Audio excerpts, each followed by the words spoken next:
안녕하십니까. 저는 교육기부 프로그램 설계 및 교구 준비를 주제로 여러분들께 몇 가지 꿀팁을 전수해주고자 이 자리에 나오게 된 박소현이라고 합니다.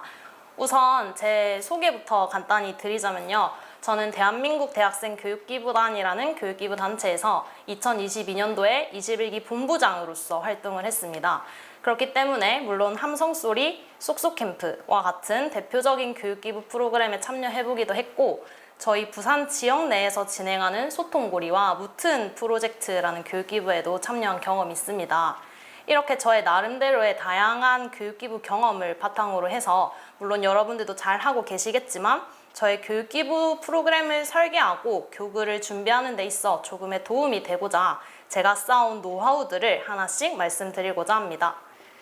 저는 함성소리와 쏙쏙캠프에서는 팀장의 역할을 맡았었고, 다른 부산 내 교육기부 활동을 할 때는 팀원의 역할을 했었어요. 그리고 대교단에서 본부장이기 이전에 사업협력팀원의 팀원으로서 교육기부 프로그램을 기획하고 개발하는 업무를 맡아서 했기에 저의 큰 무기들을 고려하여 우선 교육기부 활동을 시작하기 전중후로 나누고 그 중에서도 팀장이 해야 할 일, 그리고 팀원이 해야 할 일에 포커스를 두고 설명을 드려볼까 합니다. 먼저 교육기부 활동을 시작하기 전입니다. 저는 저만의 꿀팁으로 단체 채팅방의 기능을 적극적으로 활용하는 것을 추천드립니다. 학교에서도 조별 과제를 할 때도 마찬가지고요. 어떤 회의를 하거나 의견을 결정해야 할 때 기록을 해서 남겨두면 나중에 팀원 간의 마찰도 생기지 않고 진행 사항을 한눈에 파악할 수 있더라고요. 매번 대면으로 만나서 회의하기가 힘든 상황이라면 더더욱 단체 채팅방을 활용하셔서 원활하게 회의를 진행할 수 있다고 생각합니다. 잠시 페이지를 넘겨서 제가 적극 추천하는 기능들로는요. 투표 기능이랑 공지 댓글 기능입니다. 교육기부 활동을 시작하기 아주 초반에는 결정해야 할 사항들이 정말 많습니다.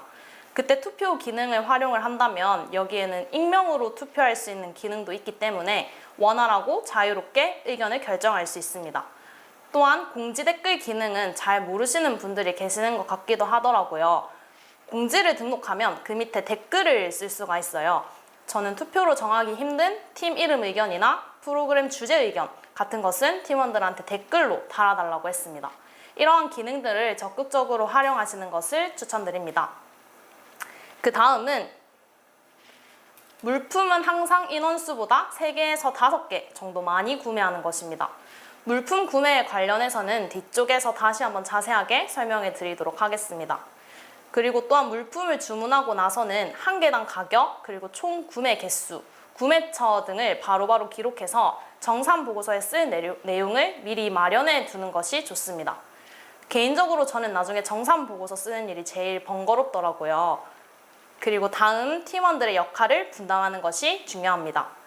제가 대교단에서 교육기부 활동을 할 때는 모든 활동마다 역할 분담을 구체적으로 해두었어요. 대표적으로 매차 시 주교사, 보조교사, 활동 사진 촬영 담당, 그리고 물품 관리 담당 등을 정해두면 좋을 것 같습니다. 또한 주교사는 메인 역할이 회차별 수업을 기획하는 것인데 저희는 조금 더 완벽하고 나은 수업을 위해서 주교사의 필요시 모의 수업을 간략히 진행해서 팀원들에게 피드백을 받기도 했습니다. 혹시 자신의 수업이 많이 걱정된다 하시는 분들이 계시다면 이 방법도 선택적으로 추천을 드립니다. 그렇다면 재미있는 수업을 어떻게 만들지 고민을 하시는 분들도 계실 것 같아요. 그래서 저의 경험을 몇 가지 소개해 드리도록 하겠습니다. 먼저 재미있는 수업을 위해 기억해야 할 첫 번째는 아이스 브레이킹을 재밌게 진행하는 것입니다. 저는 아이스 브레이킹을 해야 하는 이유가 친밀감 형성에 있다고 생각을 해요. 무엇보다 교육기부 활동에서는 학생들과 친해지는 것이 가장 중요한 것 같습니다. 특히나 초등학생의 경우라면 제가 어릴 때 다녔던 영어 캠프나 각종 교육기부 프로그램을 생각해 볼 때 가장 기억에 남는 것은 배운 지식이라기보다는 선생님과 친구들 간의 추억이라고 생각합니다. 자칫 지루할 수도 있는 설명식의 오리엔테이션보다는 게임이나 퀴즈 형식으로 수업 규칙을 설명하거나 아니면 학생들과 직접 규칙을 만들어 보거나 선생님의 별명을 지어주거나 아니면 선생님을 소개하고 학생들에 대해서 알아보는 시간을 마련해 보면 좋을 것 같습니다. 여기 보이는 사진은 제가 쏙쏙캠프 때 활용했던 방법인데요. 사전 질문지를 제공해서 학생들이 질문을 작성하게 한 뒤 그 종이를 뭉쳐서 선생님께 던지면 저희가 그걸 랜덤으로 주어서 대답을 해주는 활동을 했었습니다. 학생들의 반응이 너무 좋아서 그 뒤부터 저는 이 방법만 계속해서 사용하고 있어요. 사전 질문지에는 이러한 질문들을 적어놨는데요. 1번, 나는 뭐뭐한 학생이다. 예를 들면 나는 착한 학생이다. 나는 발랄한 학생이다.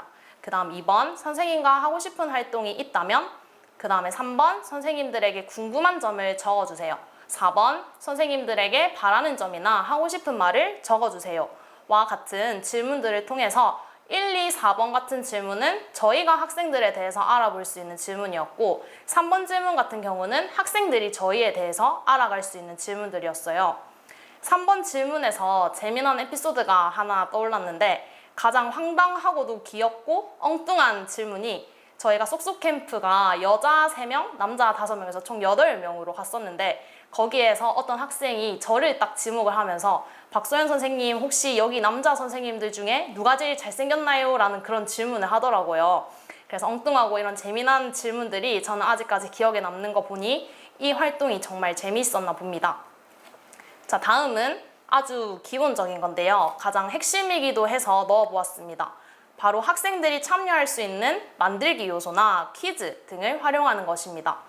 교육과 관련된 공부를 하신 분들이라면 한 번쯤은 들어보셨죠? 학생 참여형 수업. 교육기부 활동에서만큼은 다양한 학생 참여 요소들을 통해 학생들의 재미난 상상력과 창의력, 아이디어들을 엿보며 서로가 재미있는 수업이 될 수 있습니다. 실제로 교육기부 활동이 끝나고 학생들에게 만족도 조사를 했을 때 학생들이 가장 재밌어하고 좋았던 수업으로는 직접 만들어보는 수업을 꼽기도 했습니다. 다음은 제가 실제로 작성했던 교육기부 세부 프로그램 내용인데요.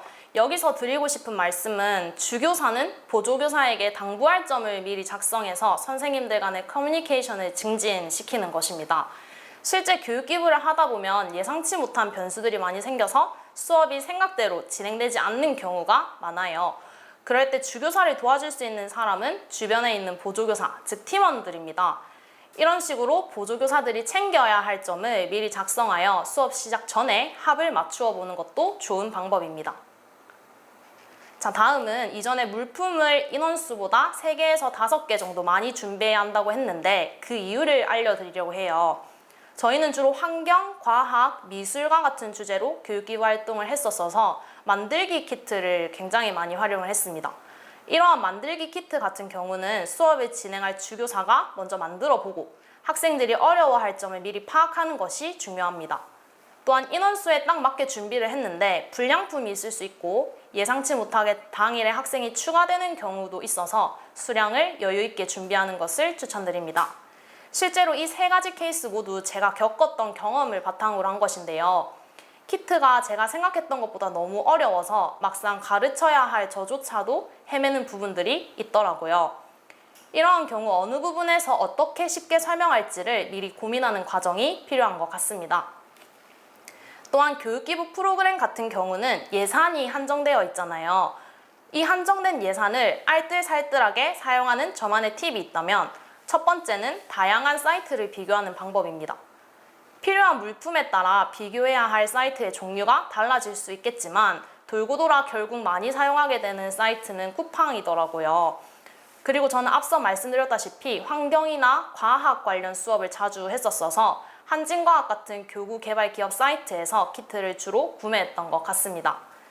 저의 검색 실력이 부족할 수도 있으니 이 사이트뿐만 아니라 다양한 사이트들에서 여러 가지 물품을 비교해보고 구매하시면 될 것 같습니다. 두 번째는 색연필, 사인펜 같은 기본적인 교구가 있다면 집에서 직접 들고 오는 방법도 있어요. 특히 쏙쏙 캠프와 같은 2박 3일 정도의 단기 교육기부라면 색연필, 사인펜 정도는 집에 가지고 있는 팀원이 있다면 가져오는 방법도 예산을 절약할 수 있습니다. 다음은 교육기부 활동 중에 팀장과 팀원이 해야 할 역할들입니다. 팀장은 먼저 물품 사진을 꼭 찍어 두셔야 합니다. 물품 사진은 물품의 전체 모습과 총 개수가 잘 보이게 찍으면 되는데요. 팀장님 본인이 하기 힘들다, 여유가 없다 하시면 다른 팀원에게 부탁드려서 물품 사진을 찍어 두시길 바랍니다. 또한 예산 관리를 잘 해야 하는데요. 교육기부 활동 전에 지출하는 교통편 예매 비용, 숙박 예약 비용, 교구 구매 비용들도 있지만 식비 같은 경우는 당일에 지출하는 요소들이기 때문에 아무리 구매 내역이 은행 앱에 찍힌다고 하더라도 혹시 모를 상황에 대비해 영수증을 꼭 보관해 두어야 합니다. 또한 활동 사진을 많이 남겨두면 좋을 것 같아요. 제가 사진 찍는 것을 좋아하는 편이라서 사진을 많이 찍기도 했지만 그때는 몰랐는데 나중에 교육기부 우수 동아리를 선정하는 대회 같은 것도 있더라고요. 그때 제가 열심히 찍어두었던 사진들이 자료로서 잘 활용되어서 상을 받기도 했습니다. 그리고 팀원은 주교사라면 앞서 말씀드렸듯이 키트를 활용한 수업을 예로 들었을 때 수업이 시작하기 직전 미리 키트를 제작해서 학생들이 어려워할 만한 부분을 사전에 파악해두는 것이 중요합니다. 학생들이 생각보다 스스로 할 수 있는 점들이 정말 많더라고요. 그래서 가르쳐주지 않아도 척척 해내는 면들도 있기 때문에 주교사의 설명은 미리 파악해둔 학생들이 어려워하는 부분을 중점으로 하시면 될 것 같습니다. 또한 보조교사라면 돌아다니면서 헤매고 있는 친구들이 있다면 개별적으로 도움을 주셔야 합니다. 또 한 가지, 저는 수업 시간과 쉬는 시간을 적절히 분배해야 한다고 생각합니다. 학생들 대부분은 긴 수업을 지루해 하더라고요. 그래서 적절하게 학생들의 집중력이 흐려질 것 같다 라는 타이밍을 고려해서 쉬는 시간을 정해두는 것도 중요합니다. 단 쉬는 시간에 일어날 수 있는 예상치 못한 안전사고에 유의하셔야 해요. 그리고 이건 제가 찍어놨던 물품 사진들인데 이렇게 물품을 찍어두시면 됩니다.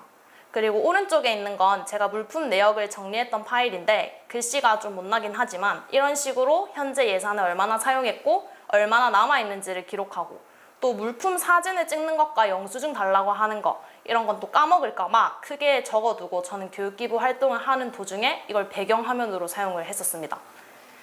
그리고 마지막은 교육기부 활동을 하고 난 후에 해야 할 일들입니다. 팀장님께서는 남은 물품 수를 확인하고 학교 혹은 기관에 기증할 수 있는 물품이 있는지를 확인하셔야 합니다. 이는 물품 기증 확인서에 작성을 하시면 됩니다. 또한 남은 예산을 확인하고 마지막까지 알뜰하게 쓰세요. 또한 학생들의 교육기부 활동 만족도를 파악하고 학교 혹은 기관의 담당자 선생님의 피드백을 듣고 마무리를 잘 하셔야 합니다. 교육기부 활동 실컷 잘해놓고 마무리가 마음에 들지 않으면 저는 하나도 보람차지 않더라고요. 그래서 저희가 생각한 방법은 롤링페이퍼를 통해 학생들과 선생님이 나누었던 추억과 예쁜 마음들을 확인하는 것이었습니다. 원래 저희 중에 영상 제작을 뛰어나게 하는 팀원이 있더라면 그동안의 추억을 영상으로 만들어서 보여주려고 했는데 그러지는 못했어요. 이렇게 다양한 방법을 활용해서 마무리를 하면 좋을 것 같아요. 또한 팀원분들은 활동 후기를 작성하고 팀원들과 공유해서 활동 전체 피드백을 하셔야 합니다. 맨 마지막 회차라도 이것은 중요한 활동이지만 이는 매 회차가 끝난 후 더 나은 다음 회차를 위해 꼭 필요한 과정이라고 생각합니다.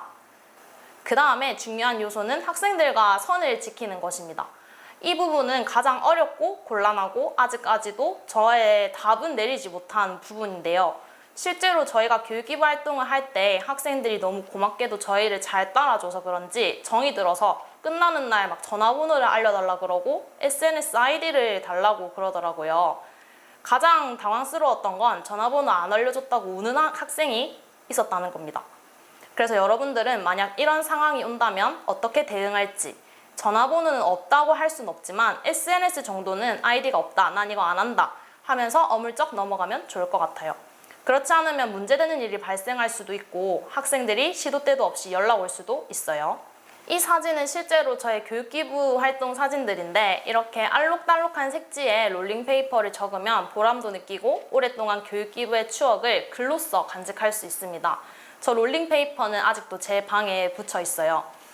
추가로 현수막이랑 이름표를 예쁘게 만들어 제작하는 것도 추천드립니다. 저는 기록을 남기기 위한 사진을 중요시하는 편이라 이렇게 뭔가 있어 보이게 현수막을 제작해서 현수막과 함께 사진을 찍으니까 더 좋더라고요.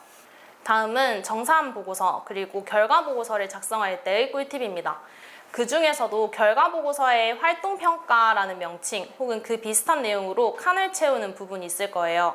이 부분은 교육기부가 끝나자마자 팀원들에게 작성해달라고 요청해야 합니다. 경험상 교육기부가 끝난 시점으로부터 시간이 좀 지났을 때 적으려니까 힘든 경우가 있었습니다.